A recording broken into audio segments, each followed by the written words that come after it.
The honourable member for Springfield. Mr. Speaker, yesterday evening, parents attended a public meeting where the process was outlined that will be followed in the viability review of Westview School, a process put in place by the provincial government that should apply equally to all schools. I asked the Minister of Education whether his department's school review policy is still, in fact, a 20-month process and whether school boards still have the authority to decide the viability of a school. The Honourable Minister of Education.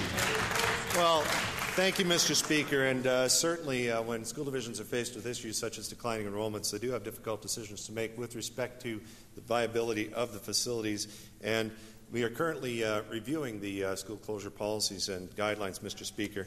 And it's rather interesting that members opposite would be raising this when you consider their election promise where they didn't see it necessary to increase any funding to the education budget because of declining enrollment, Mr. Speaker. But we continue to support schools. We have small school grants. We have declining enrollment grants. And we know how important they are to the community, and school divisions have difficult decisions to make when it comes to school closures, Mr. Speaker. The honourable member for Springfield. What's funny, Mr. Speaker, is the Premier said he would live up to the COLA for retired teachers, and he never did, and they're sitting in the gallery right now. Mr. Speaker, what's problematic about this issue is a senior member of this NDP government, the legislative assistant to the Premier, rose yesterday at the public meeting and said to the parents and members of the community that, and I quote, 2009 doesn't have to be apocalypse now. If we need more time, let us have more time, unquote. In other words, the process can be changed, assumingly by him.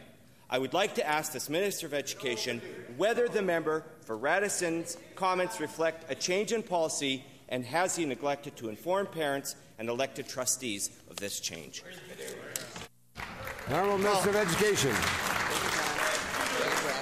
Mr. Speaker, we have committed to review the closure policies based on a request by the Manitoba Association of School Trustees, and we're certainly going to do that, Mr. Speaker.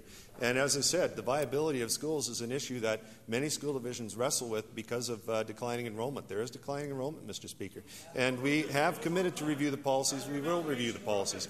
But we continue to fund education at unprecedented levels, Mr. Speaker, and that's what allows schools to remain viable in the communities and remain an important focal part of that community, Mr. Speaker.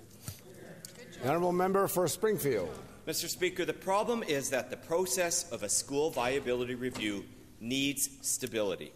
The member for Radisson stands up and grandstands saying the 20-month minimum is no apocalypse now, or in other words, it can be changed. The Minister of Education must send a clear message to students, parents, and the community on his school review policy. And, Mr. Speaker, while he's at it, will you please admonish the member for Radisson on the irresponsible comments made last night at the community meeting? The Honourable Minister of Education. Mr. Speaker, as I said, we continue to increase funding to support programming, to support the viability of schools, and talk about grandstanding. I've heard the member refer to the teacher's pension, Mr. Speaker, where they continue to masquerade as advocates on behalf of teachers. They did nothing to the pension during the 1990s. They cut 252 teachers because of the lack of funding in 1995. How did that impact the pension, Mr. Speaker?